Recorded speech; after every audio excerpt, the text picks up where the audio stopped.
$100,000. So what we can see here is a very, very big fish. Maybe if I can say maybe around 63, 65 centimeters. Yep. Overall good looking, very tight colors from the front to the back.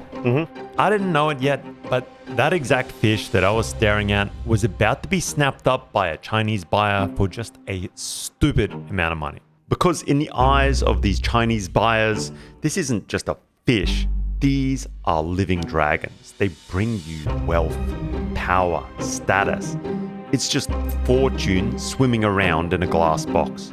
The rumor around the show was that it sold for more than $100,000, and it wasn't alone. 4 more of the top fish were scooped up also, and it basically felt like if you were a top award-winning fish at this Indonesian arowana show, you were going to be gone within the hour. And I was just standing there thinking, like, how the hell can this be real? That is a ridiculous amount of money. What does it take to grow a $100,000 fish? So today we're going inside the farms of Indonesia's best breeders. We're going to find out exactly how they make millions producing fish that sell for $100,000.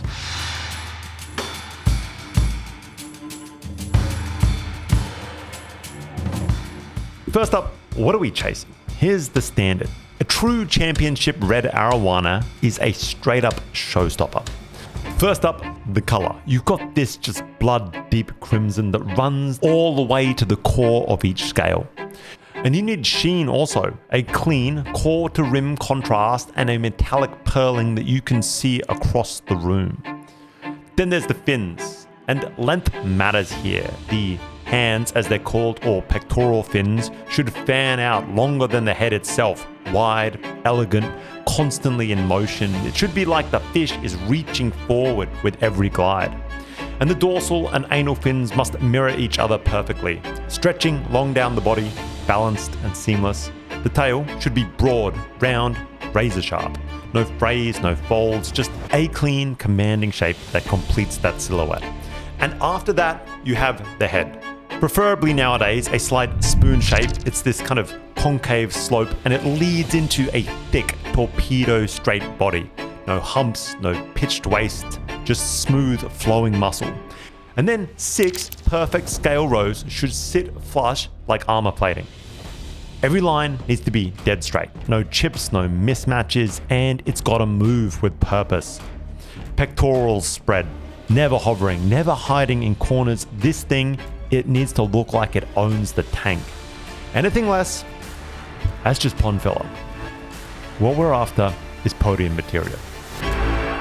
Alright, so you want to get started with some $100,000 fish. Well, first off, you're going to need a farm and some breeders, the parents to produce the babies that you're hopefully going to be selling for hundreds of thousands of dollars each. And here's the thing, genetics matter. They matter more than pretty much anything else. You're not going to get show quality fish from just some bargain basement bloodlines. No, you're going to have to step it up. So like this one is like already quite special actually. If you take out from here, yeah, and then you groom it well, maybe this kind of fish, for them to win is already good enough. This one. So you just think this fish maybe just needs more grooming? Yeah, but I would want them to put at the pond so we have a better baby at the future, right? Got it. Because right now it's very hard to get a good baby arowana. If you just buy a random fish and the seller maybe say, this is good, but we never know actually, right? Yeah. But if like this, when I grow myself, then I believe, oh, I get nothing to worry. I know the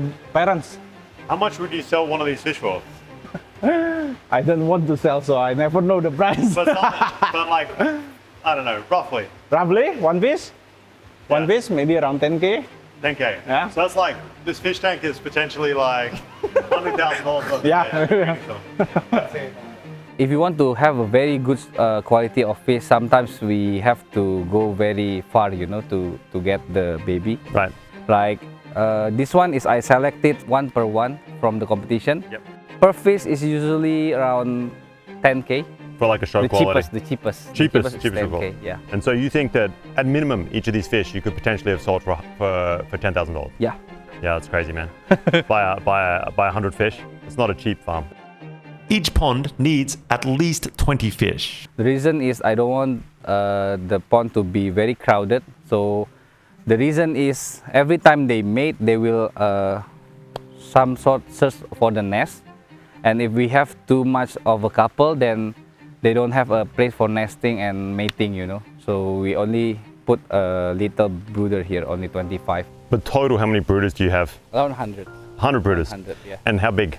Mine is around 60. And if you're actually serious about producing a champion, 3 ponds really kind of seems to be like entry-level requirement. So growing itself 6 years, building it is like 4 years. So it will take, adding up, it's like 10 years. How many fish do you have in here? They have around 50 fishes here in just this pond. Wow. So do the napkin math. If one of these high quality brood stock fish is around $10,000, and you need 20 fish per pond and 3 ponds minimum, you're already looking at $600,000 in fish. Not for the farm, not for the water system, not the food, just for the brood stock, the parents. Your breeders need to be almost champion level themselves. That one step down from the $100,000 fish. And then you're going to have to wait years just to see if these things are going to breed. Either way, you're going to be years in and 6 figures in the hole minimum. And no eggs in sight. So, yeah. Welcome to the world's most expensive waiting game. If you're watching this channel, I know that you probably are too. So I'm super excited to show you this book, today's sponsor. This is the book, The Ultimate Guide to Rebuilding Civilization. It is 400 pages of architecture, agriculture, metallurgy, medicine, you name it. Absolutely everything humans have worked out all in one place. And it's illustrated like some kind of engineering drawing come medieval manuscript. It is beautiful. It raised over $2 million on Kickstarter, and with good reason. And there's a hidden quest inside that, well, readers are still trying to work out. Link is in the description. Fraser 10 gets you 10% off. Check it out. Now, you gotta harvest. This is the carrying one. Now, it's spawning time. You raise the water level slowly to mimic rainy season and just try and get those natural triggers going. And if you're lucky, a pair or two, they're gonna click. The female lays around 30 eggs, and the male's gonna scoop them up into his mouth, and he's gonna hold them for about 6 to 8 weeks. No food, and hopefully no drama. Just pure dad mode.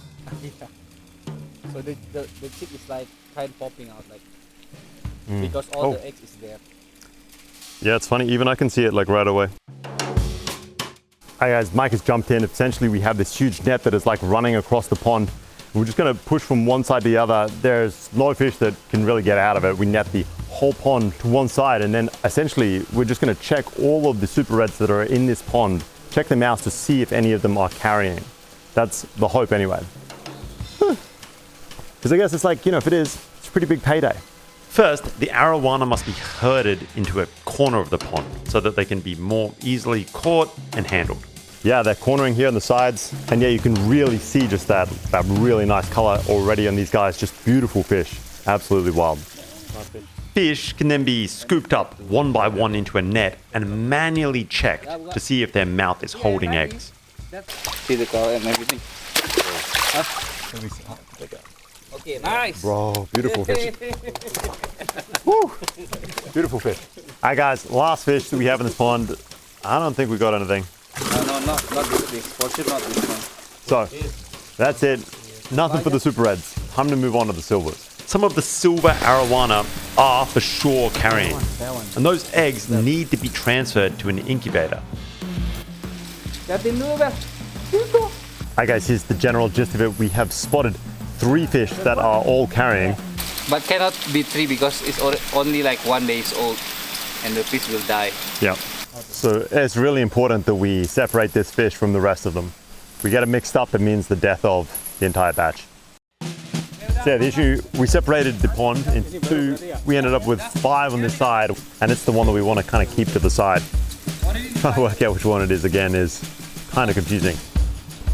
Essentially, the mouth is just like a little bit more open. The jaw sort of sits low for all of those eggs and babies that are inside, and so it's a tedious process, you can imagine. Something here, right? The process is largely the same. Catch the fish, check them out for eggs. We think about 8 days old, so it should be Should be fine. Just hope we didn't get the wrong one.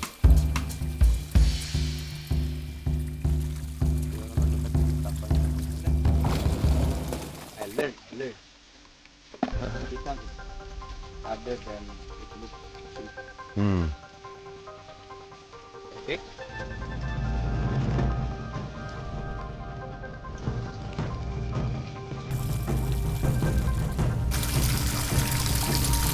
And they're very restricting because they're holding the baby inside. They don't want to open the mouth, so we have to wait for an opening and then you have. Yep.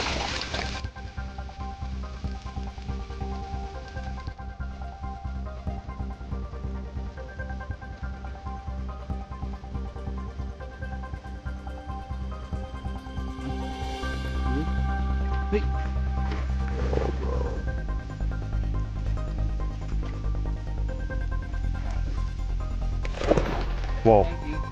That was crazy. That was not what I was expecting. Like, super quick, just get the timing right. Boom, you just see those eggs empty So out. many eggs. That is wild. See? And we can see this is very, very young. As you can see. It's only 8 days. Wow. So the fish is not like very big. Oh, might have something here. Dia belum ya? Here. But other than that, Ada urat ya? Ada. Oh, ada. Ada. Ada urat ada. There is. It's alive already. Okay. But very, one very is- small. So what will you do with this? Later we will put in the incubator. But so this one it should be around like 6 days because it have vein already. But we thought it's only like 1 or 2 days, right?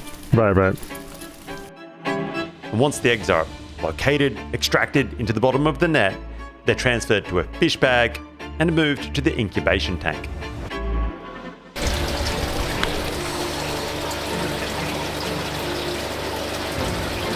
Like this is okay.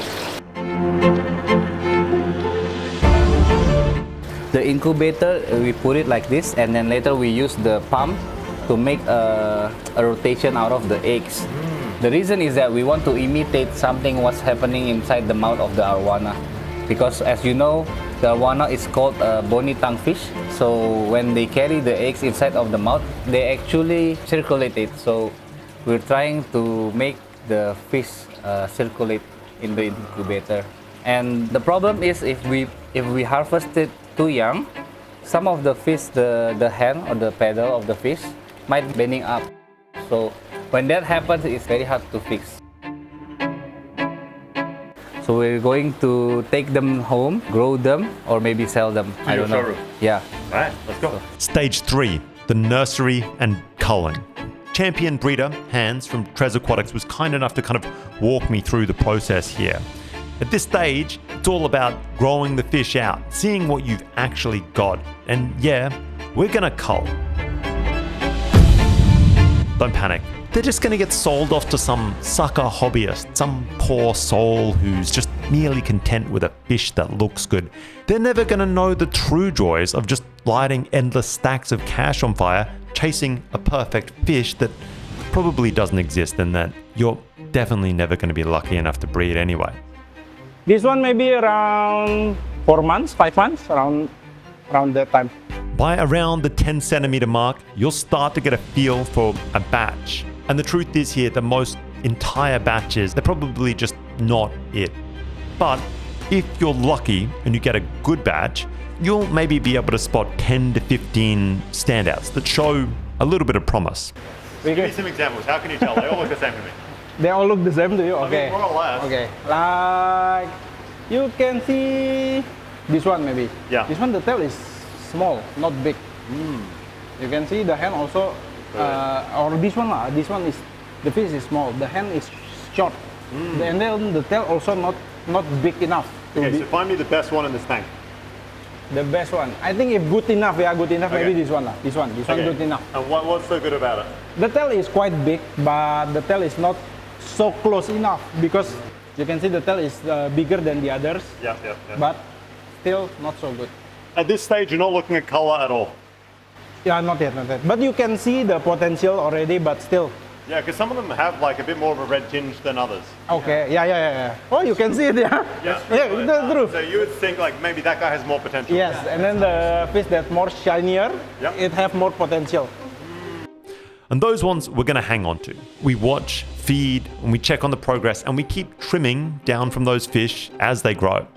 And once they hit about the 25 centimeter mark in the tank, we're going to really be down to maybe 10 real contenders.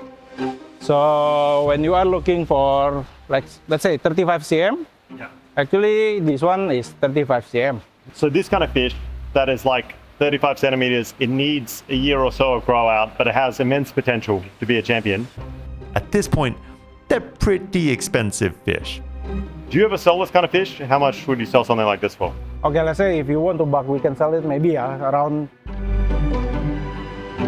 4K for all. 4K. I mean, one fish 4K. One fish 4K. Yeah. And if you were to sell it like in bulk, like someone came to you like, hey, I want this whole tank. Oh, I mean that's for the whole that's the tank. whole tank. But if Okay. you want only like for one, Yeah. maybe 5-6K. Got it. And it's time to send them back to the farm to really grow out, because big ponds means more space and faster growth, and this game is about time. So stage 4, the grow out. And this is where the real waiting kicks in. Your 8 to 10 best fish head back to the farm and to the big boy ponds. And over the next 3 to 6 years, these fish are going to bulk up to show size. Around 45 centimeters for the medium class, 60 plus if you're gunning for the big leagues. And they're going to eat like kings. We're talking a luxury menu, live feeders, shrimp, and of course, the gold standard, live frogs.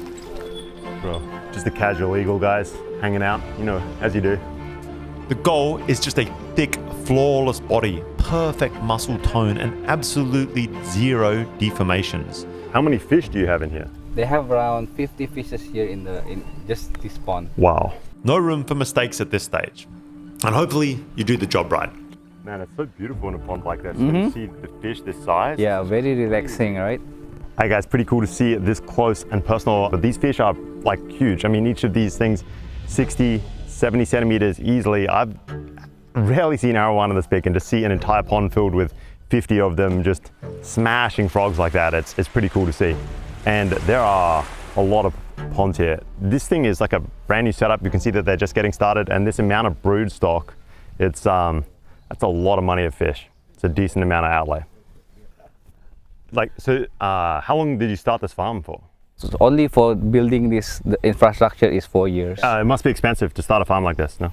Oh, the cost you cannot imagine is getting very expensive. Only 6 odd years later, it's time for the grooming. You now finally get to see what you've actually got. The grow out ponds get netted and the fish are hauled back to the glass tanks. And for the first time since they were little, you can actually see what you've got. And yeah, it's time for another round of culling. Any fish with deformalities, scratches from the ponds, weak posture, dull color, uneven scale rows, whatever, they don't meet the standard, they get cut out. And you might narrow it down to, let's say, 3 real contenders. Fish with the body, the symmetry, the presence, the rest, that standard that we keep talking about. And you could sell off the rest for a pretty serious chunk of change right now, the ones that you're gonna cull. But those big, top-tier breeders are incredibly valuable for a reason, especially if you're planning to stay in the game. You need to keep your brood stock fresh. You want to be topping up your farm with the best bloodlines. So if you're in this for the long haul, you're going to need those bad boys to stick around. And for the 3 keepers, the potential champions, it's not over for those fish. It's not even close. Most of what defines a champion, the color, the posture, the presence, that's all still ahead of us. When you buy arowana at the first year, I mean when you grow from the baby, the arowana, they don't have a color.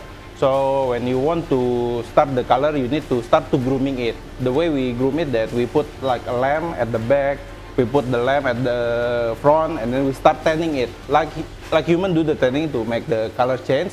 Basically at arowana you can do the tanning also, and then the color will be changed. Really? Really? So like this fish before, like no color at all. You see the baby inside, right? They are all no color. So, okay, wait. But if you raised an arowana, the same species of arowana, in a pond outdoors, it would be red or not? It will be red, but the intensity from the sun, it cannot be the same like with the lamb. With the lamb, you can maintain, like maybe you want to tanning like for 12 hours, but if you only from the sun, it only like how many hours? 6, 7, 8, and we never know that the fish is at the top of the pond or at the bottom, right? But if the fish at the aquarium like this, we can maintain them. We can maintain the tanning, the time and everything we can maintain. Yes, these fish have got natural reds. They are super red arowana for a reason. But that rich blocked out crimson that you see on the winners, that comes from tanning. So you've got to line the tanks with these high-end, full-spectrum submersible LEDs, front and back.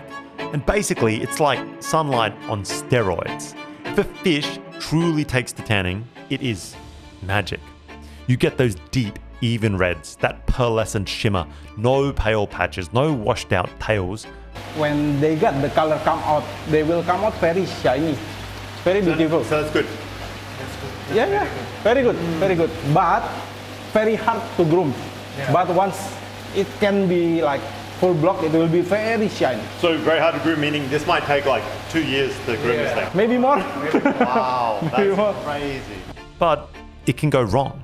Some fish don't tan at all. If they've got bad genetics, no amount of lamping or time is ever going to bring out color that's not there to begin with. And some, they go blotchy or pink, or the tail won't take. There's an endless list of things that can go wrong here. We may be the better part of a decade into this, but in many ways, this is just the beginning, folks. So yeah, there it is. If, after the better part of a decade, you end up with just one truly championship level fish, call it what it is. It's a miracle. And only then can you show this thing. Maybe it gets the respect it deserves. You win some shows, and if you're lucky, you get an offer from some rich-ass Chinese guy, and you can finally cash in on decades of work. And so this is first, second, third. What we can see here is a very, very big fish. Very tight colors from the front to the back.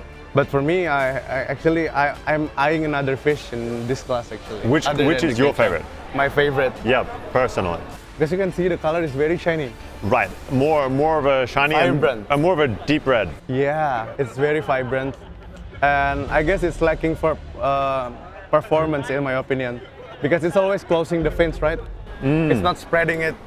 Got it. So maybe it's not showing that well. Yeah, that's why maybe in terms of performance he lost. But for overall color, I think this is one of the brightest fish in the arena. And yeah, that $100,000 price tag, sure, it's still a ridiculous amount of money, but it starts to kind of maybe make sense. I've got this whole new kind of respect for the arowana game. Before diving in, I sort of brushed it off as some old school mysticism or some quirky Chinese kung fu-like belief. Just rich dudes wasting stupid amounts of money. But now I can kind of get the hobby a little bit more. It's an art form. It demands years, sometimes a lifetime of observance and care and precision, and a hell of a lot of luck. It's like bonsai or koi, and that kind of dedication, it should be celebrated, especially in Indonesia. This should be a point of national pride. It's a beautiful art. But the hobby is hamstrung anywhere outside of Asia, China, because of the endangered listing status of red arowana. It is, in my mind, punishing both the hobby and these fish. Today, all the traits that define a valuable fish, that deep body, the clean scale rows, the blocked out color, those spoonish heads, they all come from careful breeding, from multiple generations of farm lines. In today's hobby, wild fish aren't just illegal, they are completely obsolete. There's a lot of problems with the numbers here. Authorities will treat any arowana that shows up without a valid CITES microchip and certificate as a de facto wild fish and therefore illegal. And it gets grouped in with the numbers of what is getting smuggled illegally from wild stock, and it's just almost never the case. Most farms here in Indonesia don't have the tech, the know-how, or can be bothered with all the paperwork that's involved. Sure, the high-end stuff like a Trez Aquatics, what Mike's doing, that's all above board. These guys are a rarity. And in my mind, the current listing status of the super red arowana is doing nothing but really harming what should be a truly celebrated art form in Indonesia. The ban should be removed from hobby fish, and most of the regulations should be gone by opening it up, really letting this hobby of competition arowana flourish around the world. Indonesia would be able to collect ridiculous amounts of tax revenue. That could be used to put back into preserving the few environments that are left that hold wild super red arowana. The ban, in my mind, does nothing but hurt this national art and nothing but hurt the last remaining wild super red arowana. Anyway, get rid of the ban. That's what I say. See you guys next week.